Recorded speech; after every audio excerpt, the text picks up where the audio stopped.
A'udzubillahiminasyaitonirrajim. Bismillahirrahmanirrahim. Assalamualaikum warahmatullahi wabarakatuh. Semangat pagi murid-murid.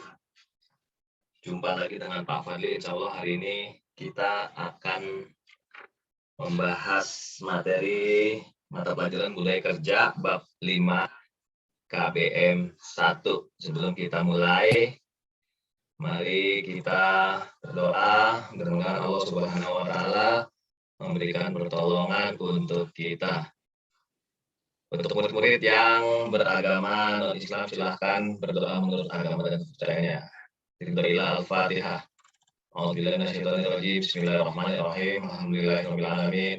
Ar-Rahmanirrahim. Maliki yaumiddin. Mustaqim. Shiratal ladzina an'amta 'alaihim ghairil maghdubi 'alaihim. Definisi dari TPM ya. TPM itu singkatan Total Productive Maintenance ya di dunia usaha atau dunia industri gitu. Dunia usaha berarti misalkan anak-anak yang on the job training di hotel, berarti di hotel tempat dia PKL, yang di rumah sakit ya berarti di rumah sakit, yang di panti ya di panti, yang di restoran ya di restoran, yang di kitchen ya di kitchen, yang di pabrik ya di pabrik, yang di tempat retail ya di tempat retail, yang di kapal laut ya di kapal laut, yang di bengkel penerbangan juga ya di tempatnya bengkel penerbangan, dan seterusnya gitu ya. Jadi TPM itu bisa didefinisikan sebagai aktivitas pemeliharaan yang ikut sertakan semua elemen perusahaan. Apa tujuannya? Tujuannya kalau bisa sih ya mencapai yang namanya zero breakdown atau zero defect atau zero accident. Ini istilah dalam dunia industri ya. Zero breakdown itu artinya ya tidak ada masalah ya pada mesin-mesin yang digunakan ya gitu. Semuanya baik-baik saja karena sudah dipelihara secara periodik begitu. Kemudian zero defect itu apaan maksudnya? Zero defect itu namanya kita di dunia industri menghasilkan produk berupa barang atau jasa, berarti produk yang dihasilkan itu tidak ada cacatnya. Kalau bisa mah dibikin sempurna dengan sebaik-baiknya gitu, dibikin sempurna dengan sempurna yang sebaik-baiknya, tidak ada cacat produk walaupun cuma satu titik. Berikutnya yang ditujukan dalam TPM itu adalah zero accident ya, berarti keselamatan kerja gitu, gak ada kecelakaan sama sekali gitu. Kita udah pernah bahas ya pada bab sebelumnya, yaitu pada pembelajaran K3 ya, keselamatan dan keamanan kerja, jadi nggak usah dibahas lagi. Ini teori menurut siapa? Menurut Kurniawan tahun 2013, dan sering juga itu namanya zero defect ya, disingkat jadi ZD ya, Z sama D gitu, berarti zero defects. Produk itu benar-benar sempurna. Baik ya, itu bagian A. Sekarang bagian B. Latar belakangnya apa sih dia ada ini yang namanya budaya TPM? Yang pertama latar belakang itu ada karena ada latar belakang faktor manusia. Ya, kita udah tahu ya manusia itu ya, kalau kita uraikan lagi di sini, tentu sumber daya manusia itu sendiri gitu ya, ditempatkan ya sesuai dengan kemampuan ya, right man on the right job, right man on the right place gitu. Kalau orang IQ-nya rendah ditaruh di jabatan tinggi ya nggak cocok. Sebaliknya kalau orang IQ atau punya kemampuan tinggi ditaruh di posisi yang rendah ya nggak begitu juga gitu. Jadi harus sesuai gitu. Terus apa aja sih yang kita lihat sebagai tolak ukur untuk menentukan SDM atau sumber daya manusia itu? Yang sebetulnya ada banyak, tetapi Pak Fadli ambil 3 ya.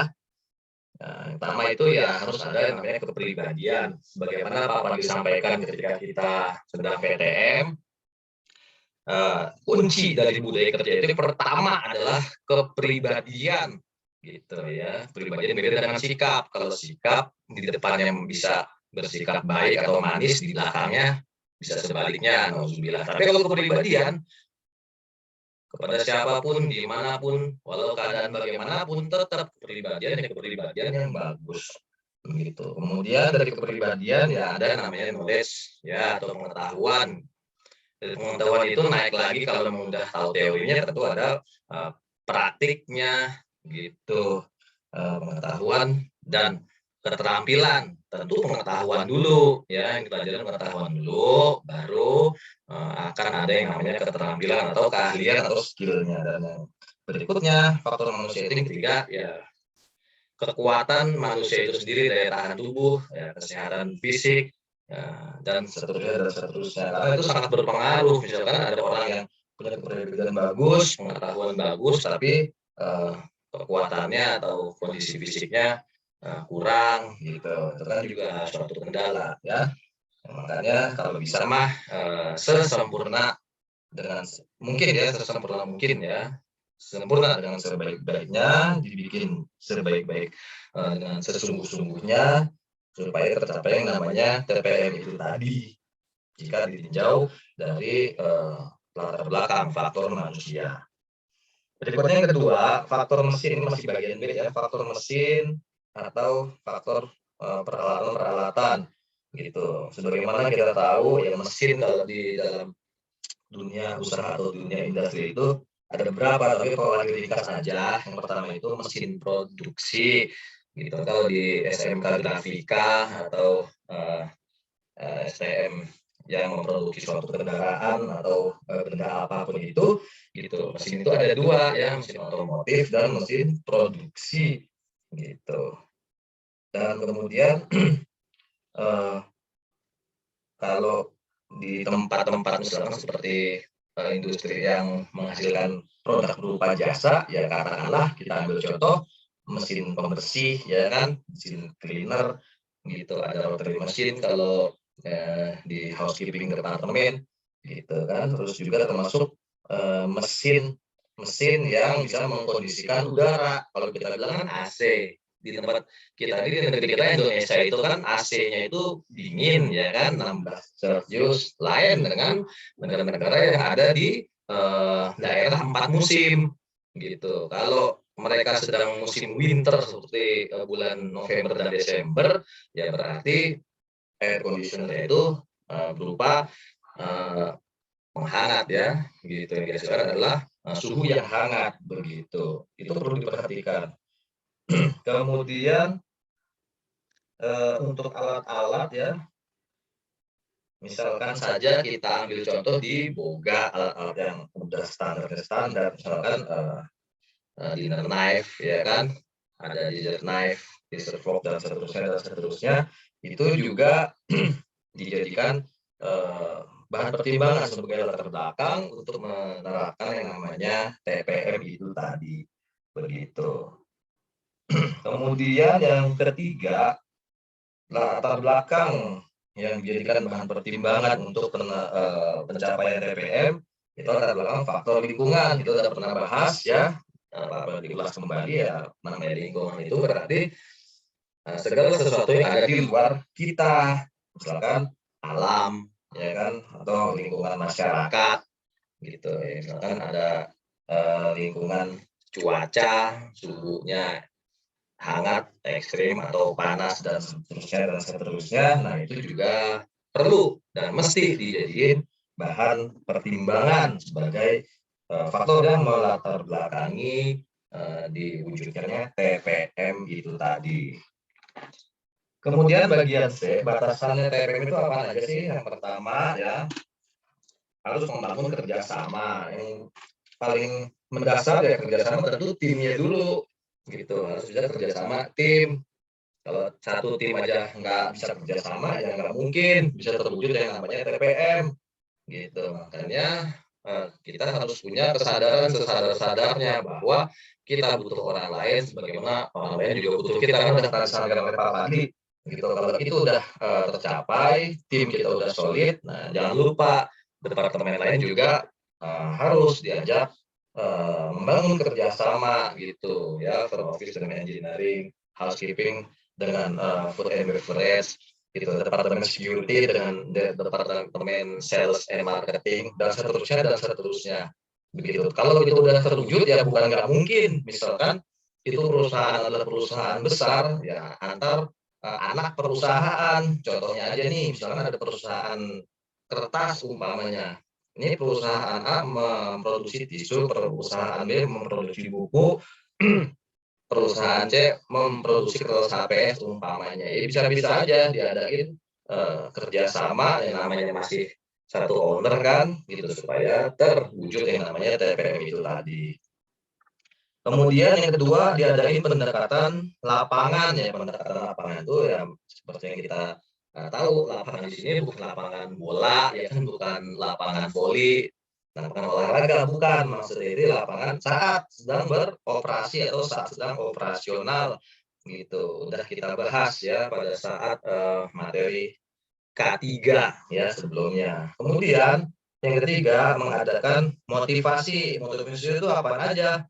Ya, diadain pembinaan untuk pegawai-pegawai, mengundang narasumber yang memang kompeten secara berkelanjutan tentu, gitu. Diadain namanya workshop-workshop, kan begitu. Nah, kemudian yang keempat itu juga harus ada partisipan yang terlibat, ya, ada orang-orang yang berpartisipasi, semuanya dari top level hingga low level ya, dari paling terendah sampai yang paling tertinggi ya levelnya harus ada eee, terlibat di sana, begitu. Kalau di modul bintang 5 namanya training-training, misalkan training atau latihan-latihan simulasi menghadapi bencana umpamanya. Kita sih nggak pengen ya yang ada yang namanya bencana, tapi untuk anytime seandainya terjadi ya kita udah melakukan persiapan, ya bencana alam kah, nauzubillah ya, atau bencana kebakaran yang kalau bisa mah jangan kejadian gitu ya, tapi tetap harus diadain simulasi secara periodik gitu. Ya tentu melibatkan departemen atau instansi-instansi terkait, misalkan kerjasama dengan dinas pemadam kebakaran, ya kan kan itu kan kita menaruh alat pemadam api ringan itu kan nggak sembarangan, harus dikontrol terus oleh dinas pemadam kebakaran gitu secara periodik gitu. Kemudian ada diklat-diklat atau pelatihan-pelatihan ya, tergantung, misalkan emang, materinya berat ya butuh waktu lama ya berarti disesuaikan dengan kebutuhan atau keperluan. Dan yang terakhir menjalankan konsep atau, melaksanakan implementasi ya, ini contohnya aja nih nomor 5 kita udah pernah belajar kan yang namanya budaya kerja 5S yang kita adopsi dari, negeri Sakura Jepang, kan begitu. Nah konsepnya udah ada. Nah, dijalankan atau dilaksanakan atau diimplementasikan, jangan cuma, dipajang doang atau hanya dirumuskan saja, begitu ya, supaya bisa tercapai TPM dengan sebaik-baiknya. Itu ada di halaman 24 kalau mau dilihat lagi ada beberapa contoh budaya kerja selain 5S silahkan diperiksa lagi ya, buku kita yang kita gunakan untuk referensi. Mungkin itu aja yang bisa Bapak Fadil sampaikan. Bapak Fadil ucapkan terima kasih dan mohon maaf. Tetap jaga iman, tetap jaga kesehatan, dan tetap bersabar. Uh, Salam 28 Jaya. Ya, udah ucapkan assalamualaikum warahmatullahi wabarakatuh.